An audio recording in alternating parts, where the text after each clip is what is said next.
Hey! Episode 408. He's got to throw some cold water on this. He's got to throw some cold water on this situation. Start talking about nerd stuff. You know, nerd culture is mainstream now, so when you use the word nerd derogatorily, it means you're the one that's out of the zeitgeist. System activate.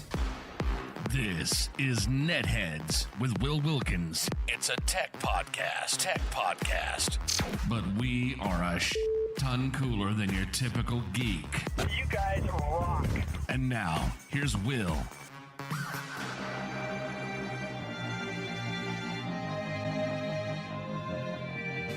No one listens to the radio. I wasn't even listening. I was listening to podcasts. Podcasts are great. Radio's boring. Indeed. They are, indeed it is. Welcome, everyone. Another edition of NetHeads.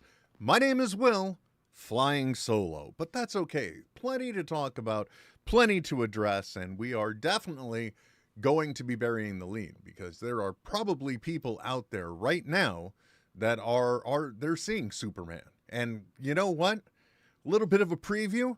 I'm really damn happy for them because we doggies, I had a good time. But more on that a little bit later. In the interim, we gotta get things rolling. We gotta kick things off. We gotta just talk about the stuff. And allegedly we're a tech podcast, and that's great because we're gonna get very tech heavy right now as we dip into what the tech. That's right, the wonderful segment where we sit down and we talk about something tech related, usually tech news. But in this case, that's not the case. And the reason why is because right now, I'm sitting here wondering what's even working. And the reason why is not for reasons that have happened in the past. Although I think there's a strong likelihood in 408 episodes of NetHeads, this has definitely been something that's happened before. Because it seems like there's always a certain point when you are a PC user. Right? Somebody who you're running Intel, you're running AMD, but whatever. You're running some version of Windows. This is really a Windows problem compared to anything else. But sometimes the system just gets wiggy and you don't know why. You don't know what you did.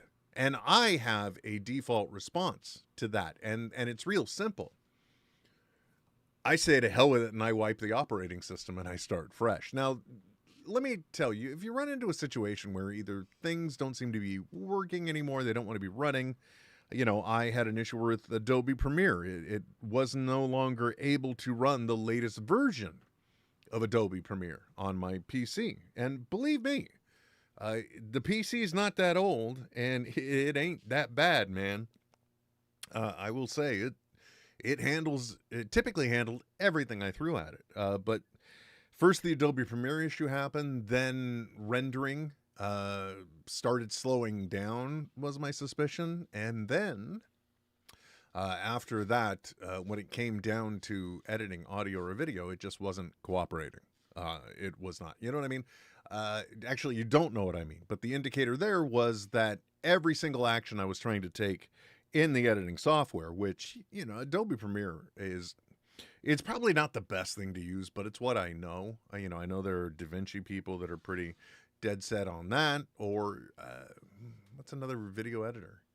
Well, I don't think anyone is going to throw like a full version of Final Cut at it. Oh, wait, does that even exist anymore? I don't know what I'm talking about. Look, man, the whole point is the system stopped working well. And so I was faced with a decision on what to do. And, realistically speaking, I took inventory because I had recently migrated to this machine. I would easily say it's been well within at least a year and a half. So with the degradation in performance and everything going on, I realized I moved here not so recently. Technically, I've still got my previous PC set up. It serves absolutely no function in here other than to be a web browser. It's another PC that previously was my gaming and editing PC. So again, no chump change running there. I should really make it do something, but for now, it's fine. Actually, it's almost in a way more of my 3D modeling and 3D printing computer as well. but I digress. Look, the whole point is, it was time to wipe the operating system, and I was relatively certain that either it wasn't like the old days. You know, I'm older, I'm more responsible, I have adult money. I think you know where I'm going here. I pretty much knew I had the receipts to be able to load any software that I might lose when this happens. And I have got a 4 terabyte network-based drive. I have got a 12 terabyte network accessible drive. So, you know, I am not short of any place to store things. Okay, I can do a data backup all I want. And actually, I just got done doing a data backup for my wife as well. Migrated her to her new MacBook Air that she got for her birthday. So, you know, I'm very familiar with what I needed to look out for. So I backed up everything that I could. There's even, I think, an additional drive in the computer that I offloaded some stuff to as well. So I knew I was safe doing a new operating system install. It was time to do it. You know, the time had come and gone to deny that there was anything wrong. And I got to admit, the most effortless update I've ever done. The only bummer is that because of the computer type I have, it still used that image. So it wasn't completely stripped down. I still had to get rid of a little bit of bloatware. But now I'm happy to report everything appears to be working just fine. I mean, the last time we did the show, I don't know if it reflected on the video, but definitely in the performance while we were doing the show, you know, I was seeing like video stuttering and everything else. That was the other reason I'm like, yeah, you know, things ain't right here. And having just gone away for a vacation, it was, you know, it was definitely time that I could do this. So that's what I did. Completely effortless. It downloaded the new operating system right off the web. You know, I remember the days you used to have a CD, or you had to worry about loading the base OS onto a USB drive, and had to be just the right USB drive, and you had to boot to it from the BIOS. And if I'm saying any words you don't recognize, then you don't know how easy you have it now, that you just sit down and the machine works. But the install came right down off the internet just fine. No issues, no problems. All of the drivers loaded automatically. I mean, I think part of that is Windows 11. And the reason why I say that is because, like, even my work computer just got upgraded to Windows 11. And the difference between just the base webcam functionality and video processing of 10 versus 11, I was always overexposed, looked horrible, couldn't have anything white on my screen while I was talking, because I would look like a clown, is what I would look like. My face would be all white. Now, so much cleaner, so much nicer. And the only thing that changed is the operating system. Nobody installed new drivers, other than, you know, Windows probably has better drivers and video handlers now for that with Windows 11. So this is running Windows 11. I've reinstalled pretty much, I think, almost all of the software that I regularly use.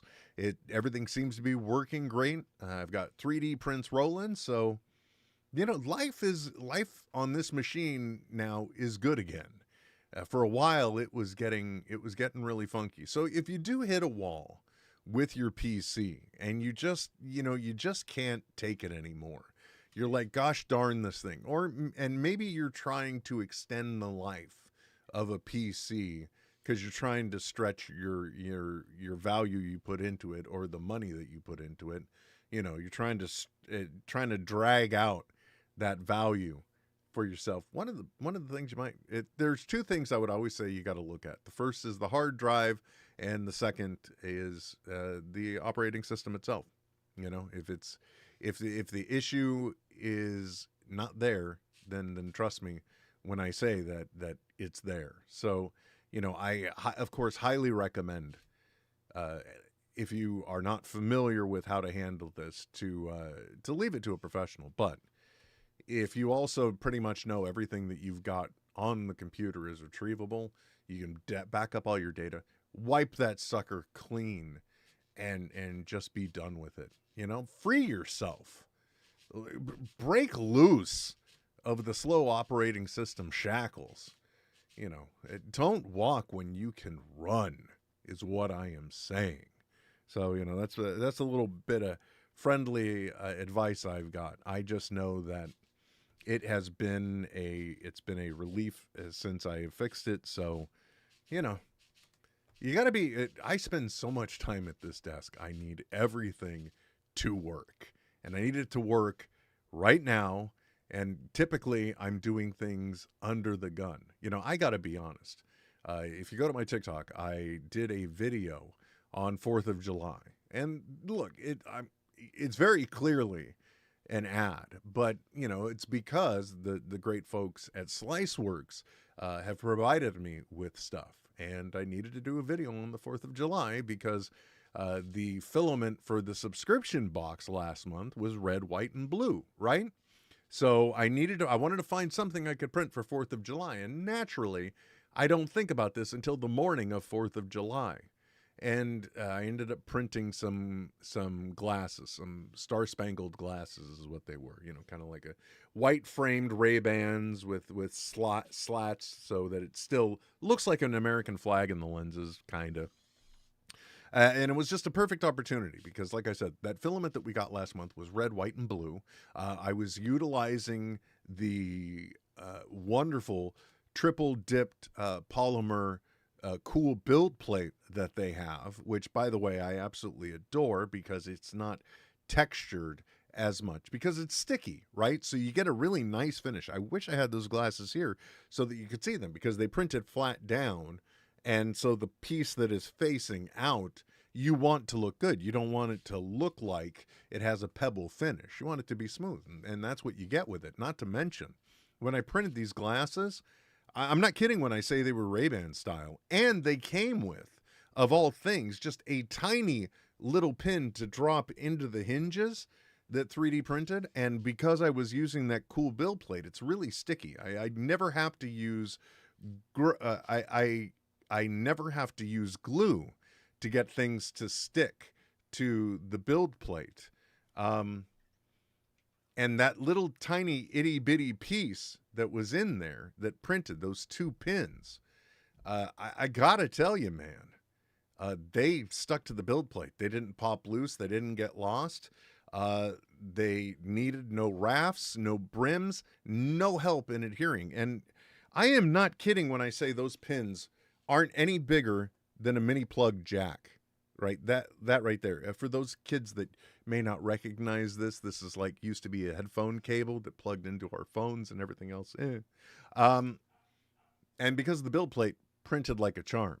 But I was trying to do a video on the 4th of July about a 4th of July thing because, you know, what good is a 4th of July video on the 5th of July? And my editing software, I ended up getting to a 4th of July party late. My wife and child left without me, and I had to follow because I was trying to do the editing on this computer, and it was absolutely failing. But let me tell you something else, okay?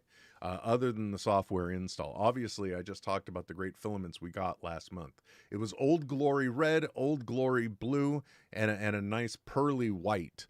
That came in the subscription box, and I think it's the Ultra Pro Max subscription box from Sliceworks with an X. By the way, there's a link in the bio. By the way, if you use my link and you use the code that Will Wilkins, I believe it's all in the description. You can get, I think you get some percentage off of your order. I can't remember what it is, but you get a certain you save some money. And I'll tell you, the build plates are insane. And, you know, here's just a quick example of some of the great things that they offer, because these are also American-made filaments, okay? These are made in the USA. So if you are like, America, then these are good. These are the build plates I'm talking about here. And this green that you see here that's very Ryobi-ish, they make that. You want DeWalt yellow. If you want some practical prints that you're doing, they make great filaments. But here's the thing. I'm holding it in my hand. I still need to set it up. It was for $25. It's a filament dryer. Not only is it a filament dryer, it's a filament dryer that you can feed your filament out of into your machine. So that way, everything that's printing is as dry as it possibly can be. Why do I have to worry about dry filament? Well, I'll tell you why. Because it can cause stringing issues, potentially some bubbling, some globs, some blobs. You don't want those things when you're printing. And I got to look, I'm going to give you the lowdown. This still works. If you have the Ultra Pro Max subscription box, you can still add in that filament dryer. You just use the QR code that you see there and those bonus codes, and you, my friends, could have very, very dry filament. It's an add-on you could do. It's $39.99 a month. But like I said, typically you get 2 filaments, a tricolor a multicolor filament, a standard filament, solid color, and a bonus item. The bonus item last time was, the month prior, was a smoothing tool, which I'm going to be using for doing some finishing and bonding work on the Wolverine claw that I tried several times to print and always had failures. My wonderful build plate held everything in place, and I got a great print off of it. Little did I know there was an updated version, and I'm making another one. So, if you're a Patreon subscriber of NetHeads, not only do you get bonus audio and video at either end of the show, depending on your level, but also things keep vibrating, and it's a little distracting when you're trying to talk. Anyway, if you're a Patreon subscriber on NetHeads, because I believe the Patreon subscriber for this week, because we shout them out every week, correct me if I'm wrong, it is... We shout out and speak your name, Nick King. So thank you, Nick King, for your support. Why do I keep bringing that up? Because I've now got 2 of these hands printed. But there's a newer version where there's not a line. After I do the finishing, 2 of my Patreon subscribers are going to get those. We don't do raffles. There's no gambling. I'm not saying join the Patreon. You're going to get my cast-offs. But, potentially people that have interest may get that. So there's going to be 2 of them. And then I'm finally going to have mine that I got to figure out some way to display behind me. Anyway, go to sliceworks.com/ I believe it's, it's in the description. Will, why don't you just read it real simple? Go to sliceworks.com !ref equals Will Wilkins. Go to the link in the description, guys. You can also go to thatwillwilkins.com to find the link if you're listening to this and I'm like, I don't remember where to go. It's Will with 2 L's. Wilkins has an INS. Okay, just so we're on the same page. You can go there for the link or the description on this, more than likely anywhere that you're watching it or listening to it. And then use the code ThatWillWilkins for up to 5% off your purchase. So take advantage of that, because I love these guys. I really do. And it's not just because they send me free stuff and I then talk about it. It's because I get jazzed about things I can talk about because it's quality product. I have 3 printers that I have got 3 of their dipped build plates, the Flex Dip plate they call it. I've got 2 on my Bamboo Lab A1s, 1 on my Creality K2 Max. The only one I don't have one on is my Elegoo Neptune. Why is he bragging about 3D printers? He's not. I have too many. I have a problem. I know. But at least they can print up stuff that I can give away, right? I guess. Actually, before this show, I got lost in the sauce of cooking dinner. But I was trying to print up a Superman crest that I could then hold up while I was talking about it, or lean it behind me on the robots that never get to their chargers. But unfortunately, like I said, I got lost in the sauce cooking. So I got the filament in, then my daughter's pizza had to come out of the oven, and then it was completely forgot that I needed to sit down and try and run the print. But it will be done shortly after the show. So Patreon subscribers, I'm going to share that with you more than likely, even though it'll be an awkward moment where I'm not in the chair. Okay. So we're caught up on that. I just got back from vacation. I ended up going to Disneyland, had a great time. Probably talked about this once before, even though I really can't remember the last time I did this podcast. No, I did it with Tony. I don't know when 407 dropped, though. That was the last day of the month or something. Anyway, and that means I had been back from vacation too. So yes, I definitely talked about that. But thank you for walking through a memory exercise with me. I hope you found it as clarifying and as enjoyable as I. let's not bury the lead anymore, guys. Let's get into it. Let's really talk about something that is goddamn enjoyable, and that is the new Superman movie. I'm not going to say I was really looking forward to this, but let me walk you back a little bit. And don't worry, this is right now we're in spoiler-free territory. There is no reason to say any spoilers. They've said don't say spoilers, and believe me, the first weekend, I think Thunderbolts tried to relitigate that the first weekend is the only time you can be spoiler-free now. I don't know if we agree with that or not, but it's the case, as the case may be here. But we won't be getting into any spoilers about this. But first, I want to be very straight with you, okay? Because you see a lot of paraphernalia on the wall behind me if you watch the video version of this, and there is a lot of superhero decor. But I want to make sure everyone is very clear on the fact that I do not have a strong comic book bona fides, if you will, okay? I don't have a massive background in comic book reading. I was very selective as a kid. I also came up in humble means. So I was mostly a Marvel guy and especially a Spider-Man guy.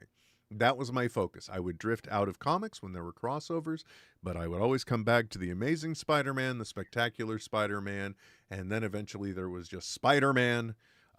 So clearly I had a focus. You know, I the limited edition series, like the original Secret Wars, not the secondary Secret Wars that happened in the different later in life in the comic book series. But you know, I would dip in there and there, but that's it. I never really messed with DC until I actually had a job in 2001 working for a 3D gaming company.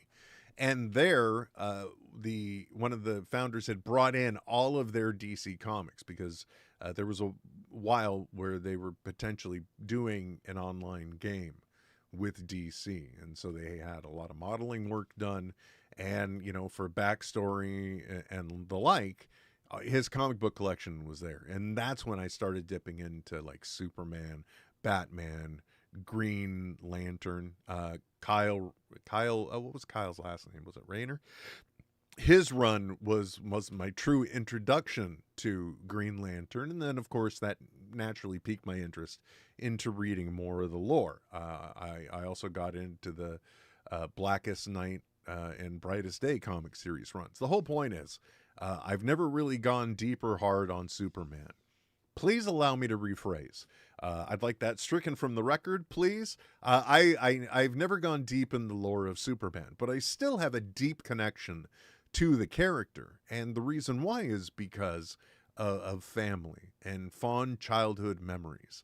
First of all, there are many people of my generation where our Saturday mornings were spent at the Hall of Justice, watching the Super Friends. And, you know, of course, there we have Batman, Superman, Aquaman, Green Lantern, many others. Actually, was Green Lantern there? I can't remember. Some things you don't remember after time.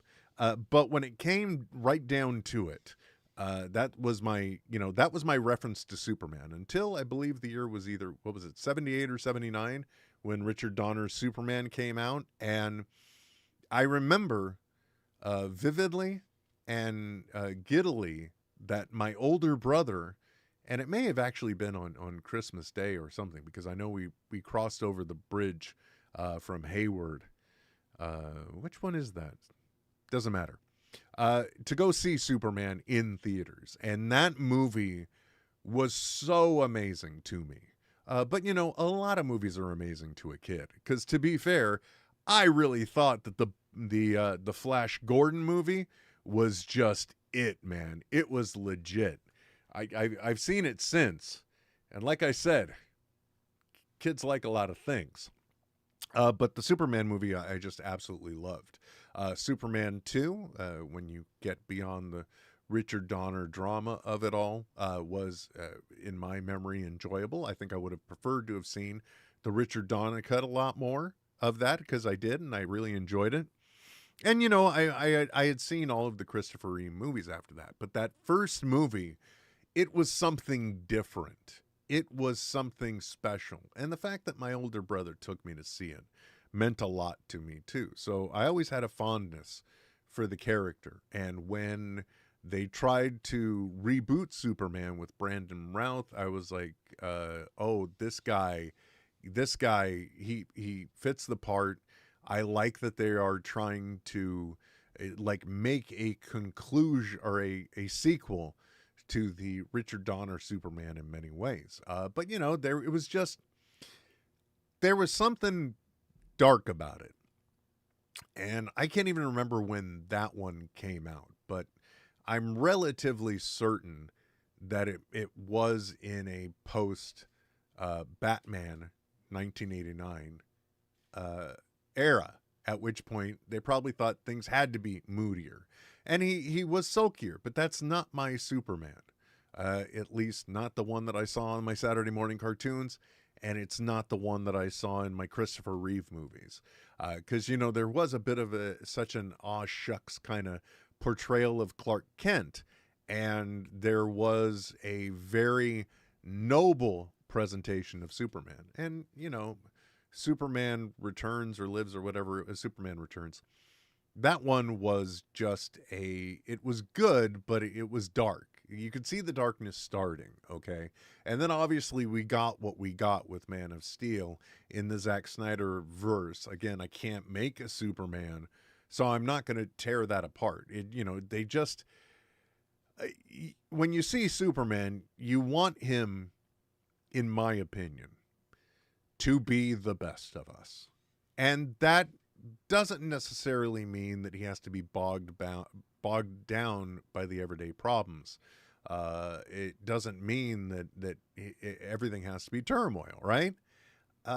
You want him to be funny, charming, but you want him to be the best of us. You want him to represent the best that mankind could be, especially when it's a person that has all of the powers and all of the abilities to not have to give two squats about any of the people on his adopted planet. You know, he could literally, and you know, they based an entire video game series on this, you know, if Superman went dark. And I think they were trying to, yeah, they did actually, I don't know if that was the Zack Snyder. Yeah, it was the Zack Snyder cut where it had those special post-apocalyptic scenes with Batman.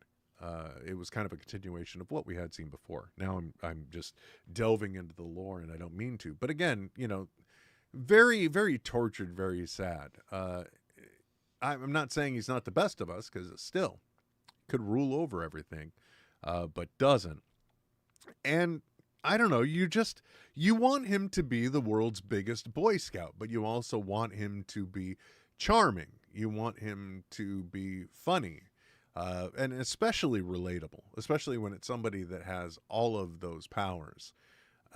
And I will tell you now, unequivocally, yes, in my opinion, this movie does that. This movie is we finally just have a comic book movie again, okay? That's realistically what it is. It's not just a Superman movie. If you've seen any of the previews, you know that I'm spoiling nothing. But at the same time, it really is a comic book movie. I wouldn't call it a superhero movie so much as I would call it a comic book movie. It has the same type of structure. It has a same type of narrative. The only thing it doesn't do is spend a back panel teasing us for something next. It is joyful. This Superman is not brooding. He's not dark. He does have some turmoil in this from one perspective or in another, but it's not anything that permanently brings him down. It's just part of the hero's journey in this case. Because there are some truths that come to light. And that's all I'll say about that. And God, I'll be goddamned if this isn't an amazing portrayal of Superman as well. He is absolutely, David, whatever's worth, is an amazing representation of the character. And the transformation of Clark Kent versus Superman, the way he physically portrays that is a sight to be seen, because I will tell you guys, for the very few brief moments we see Clark Kent in this movie, and that's the bit that I'm saying, like, basically, I will say, the only way I might critique this movie is in the fact that, and it sounds weird when the movie is titled Superman to make a critique about this, but I did want to see more of the other characters as well, the other people in the movie. But, it's okay. If that's my biggest complaint about this movie, well, oh darn, right? It was just a joyful romp from beginning to end. I will say that we had the weirdest experience, in my opinion, because we went to the very first showing for today, and this just went right into it. There were no trailers. There were like a few ads that played before the start time. And I'm not talking about like, let's all go to the lobby and stuff. I mean like weight loss drugs and other stuff. I felt like I was watching a really big television. But there was absolutely no trailers. It was the promo trailer for the theater, for AMC as a theater chain, for Dolby Cinema as a product, and then boom, right into it, which I gotta say, for the pressure I was putting on this movie to be good, I am glad they just cut to the chase, got rid of all the trailers, and just went right in. I just feel bad for the people who count on those trailers in order to get their concessions, to get their drinks, in order to even get to the theater. Like, you know what? There's an extra 15 minutes you can add into this. No, that did not happen today. Not to say the least, I was shocked when it was just like DC Studios. I'm like, wait, it's starting? My wife and I looked at each other in disbelief. And I will say, it just gets right into story. But, I'm sorry, I forgot. What I was saying is, when you see the portrayal of Clark Kent, the physical transformation is amazing. The physical performance is amazing. You almost make it believable that people don't realize that Clark Kent is Superman.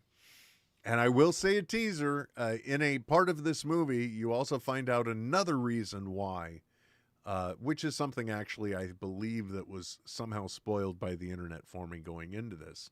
But there is another reason why people do not see him as for who he is. And that is all I will say about that. As far as it goes for this story, I think some of the great things about it, the ensemble cast is great. The people that make up the other metahumans in this movie are really good, well portrayed. Nathan Fillion is he just eats in this. He serves people, okay? And we don't even really see a lot of him, but you remember every one of the scenes the Green Lantern is in for this movie. Guy Gardner, I believe, is the right name, right? Man, oh man, he just eats up the scenery. And the story itself is good. One of the things when we got Superman Returns that I wasn't so jacked about was the fact that, when it came right down to it, the Lex Luthor in that movie was just all about real estate again, right? The same thing that we got from the Richard Donner Superman from 78 or 79. He was all about property. It was all about riches. It was all about wealth. But coming into this, and dude was living in a hidden space off of a subway, a forgotten subway station, right? That's where he lived. But the Lex Luthor we get in this one is the one that I believe you also got from the comic books, from what I saw, where it is, he is brilliant. He is already very rich, and he does not like Superman. There is a story in place here that is told, and like what his motivations could be, that do kind of give nods to the past. But I will say You find out the reason why Lex Luthor is targeting Superman in this, and it is one of the most accurate screen depictions for the reason why Lex Luthor doesn't like Superman. And seeing that played out, that just made me giddy. Another great thing I can say about this movie is that it did not, even though I now see the breadcrumbs that they did lay down in this movie, there are elements of the story that I just did not see coming. Things that I did not predict, that I normally feel like I would have identified, but excuse me, I did not log them in this at all. So I got to be surprised, which was nice. And in that surprise, there are elements of that when it's revealed. It's like Lex Luthor's shiftiest thing he did here. I believe there are things that could set up other things. There were things that happened that potentially could be something else. And after this weekend, when we do get into spoiler territory for talking about this movie, spoiler territory, I will tell you what it is that I think they kind of set up here. It seems kind of obvious, I believe, but we'll cross that bridge when we get to it. Again, amazing portrayal of Superman, amazing portrayal of Clark Kent. Rachel Brosnahan, I believe is how you pronounce her name. Such a great Lois Lane. But again, my only complaint, I don't think we got enough of her, but just a great portrayal of the character, a fresh take that I really, really enjoyed. So kudos there. The Jimmy Olsen that we get is a Jimmy Olsen for a modern era, and I loved that element as well. That was a great portrayal of the character for the modern age, right? I already talked about Nathan Fillion. The guy playing Mr. Terrific was amazing. Hot Girl was fun. I mean, seriously, this movie, it's jam-packed with a lot of people, a lot of story, but it's just a good comic book movie. It's a good superhero movie. You don't, the only thing I will say too, that's a potential critique, which is hard to do when we're talking about an 11-year-old. Obviously, as I said, I don't have a massive connection history or replaying in my child's lives of Superman. But she did see Teen Titans Go, so she knew who Lex Luthor was. And her only takeaway was she liked it, but she didn't know who the people were, which I felt like I should have told her ahead of time. You know what, kid? We all really don't know who the people are.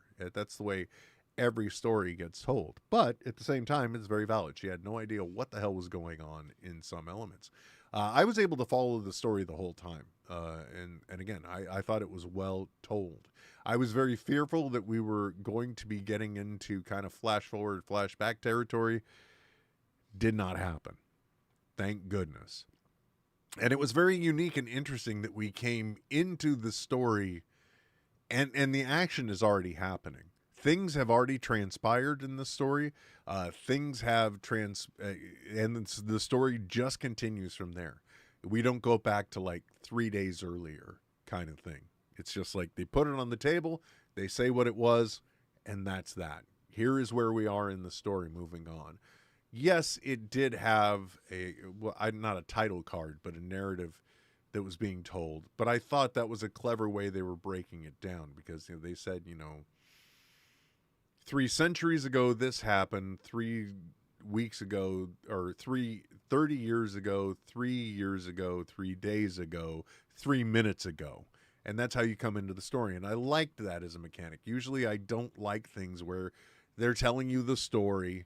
I especially dread voiceover in the beginning of a story. We didn't have that here. And we really just kind of came into it. And the other thing too is, if you've been following all of the promotional materials, if you've seen all the trailers, right, you may think you have an idea of what is going on, but you don't. And there is the way this movie starts and the things that transpire right after that, I so look forward to talking about in a non-spoiler fashion. because again, it took turns I did not expect, and it instantly set us up for the fact that this Superman is the best of us. He truly is. And I can't talk about it right now because I don't want to spoil it for anybody else. That's a dick move. We're not going to do that right now.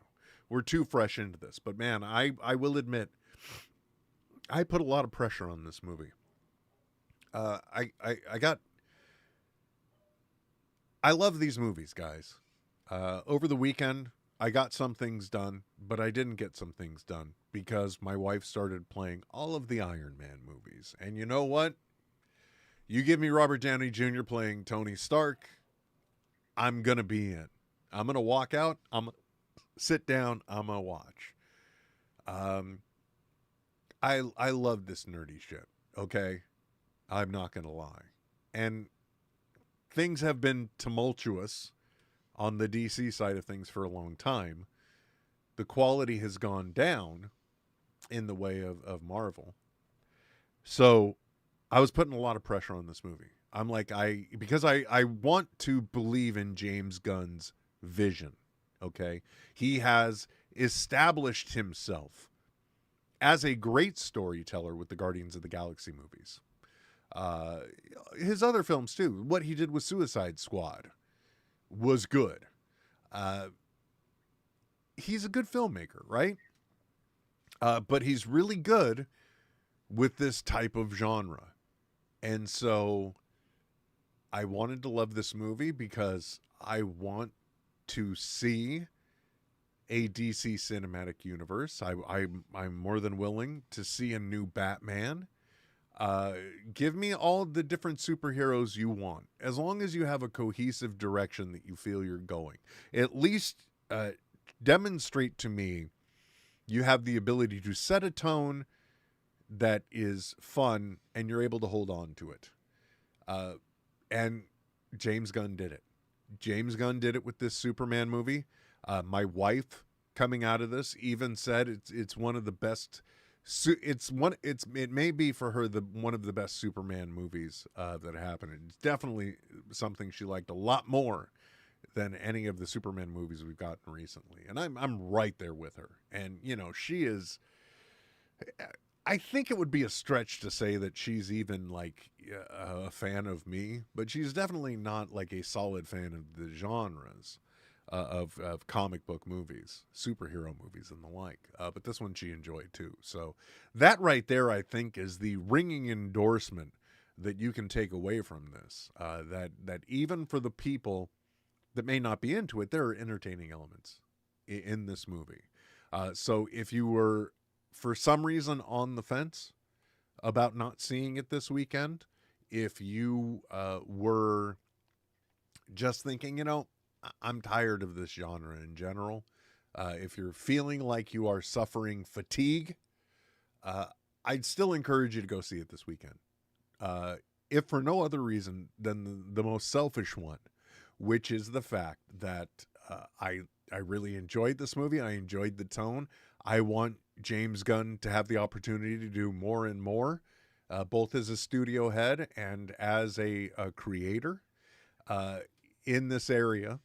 And if it is a big blockbuster weekend, if it pulls down big numbers and the drop-off's not so bad for the second weekend, it'll definitely be continuing. Even though I think when you put a guy in charge of the studio, I mean, let's face it, guys, a lot was hanging on James Gunn for this too. I'm sure, because it's his first one really out of the gate in this new DC universe that they're establishing. And man, he hit it out of the park. He really did. He did a great job. You know, it doesn't have to be frickin' Citizen Kane. It doesn't have to be The Godfather. It just needs to be fun. Because, you know, if you're going to a superhero movie, I don't really think you want to get depressed. This isn't the 90s. It isn't the early 2000s. Our superheroes aren't clad in leather anymore, dancing to EDM music in a blood rave. I'm talking about Blade. Those weren't very uplifting, right? Yeah. Batman movies got silly. This was fun. So not that you were looking for a ringing endorsement from yours truly, but I got to tell you, go out, see it, enjoy it. If you don't, I apologize, but kudos to you for trying, right? Really, that's all I got to say this week, guys. There was a lot kind of hanging on that movie, and I really wanted to be able to talk about it tonight. Made sure we front loaded with some tech. Don't forget to go to the link in the show description or go to thatwillwilkins.com for a quick and easy link to go to Sliceworks. Use my link, use the code thatwillwilkins on up to 5% of your purchase. If you need a build plate for your printer, right? Most of the common ones are there. The only one, like I said, my Oligo Neptune 2, no, it's not there. The build plates alone, amazing. The filament, ultra cool. The fact that you can get a filament dryer for $25, not so bad. A great company. I'm not just saying it because they send me shit. I'm saying it because I like them. So please, if you enjoy any of the crap I do and you have any type of need, support them as well because it helps support us. Again, shout out to Patreon subscriber of the week, Nick King. Thank you very much for your patronage. If you're not aware, all of the every episode of NetHeads in general also has some bonus video or audio, depending on your level, at the beginning and the end of the show. So you get a little more behind the scenes in the beginning and a bunch of rambling at the end. Apologies if anyone went into the green room. Like I said, I rebuilt this entire computer, and I forgot to even start this off by encouraging anyone if they wanted to come in. But I really want to get some momentum built behind this, where if you are a Discord user and you have like a wireless headset or, you know, a microphone and headphones and the like, you can drop into the NetHeads Discord. The link is in the show description. And you could potentially be part of the on-air talent just like me. I use the term talent loosely because I'm just a bald, nerdy guy talking to a screen. But thank you very much for joining. I really appreciate it. Thank you for taking the time to bring me into part of your day. And until next time, my name is Will, and I will be back soon. NetHeads. We'll be back soon. Goodbye. This has been a Smodcast production. Smodcast Podcast, using our mouths on you since 2007. Okay, if you watch the podcast, if you listen to the podcast, either way, there's a thumbnail for this, right? You can see it, and I gotta bring it up and talk about this because I didn't know what to do here. I didn't know what I wanted to do other than the fact that I wanted to call out that it was going to be the super reaction show. I wanted to get that Superman symbol on camera, but I'm like, what can I do? And these are the kind of stupid things that go through your head when you're doing content creation, because you're like, oh, I need a thumbnail, because it's all about the hook, baby. You got to grab them quick. That thumbnail sets the stage. And for some reason, I landed on this. I didn't know what to do, so I'm like, let's do a shock and surprise thing. I don't know, I'm a surprise face. Oh my gosh. But what I didn't realize when I was positioning it, this is the part that amuses me, it looks like I'm holding the super symbol. It looks like I'm holding the crest. Sometimes happy accidents just happen, guys. So, let that be a lesson. Just keep looking out for your happy accidents.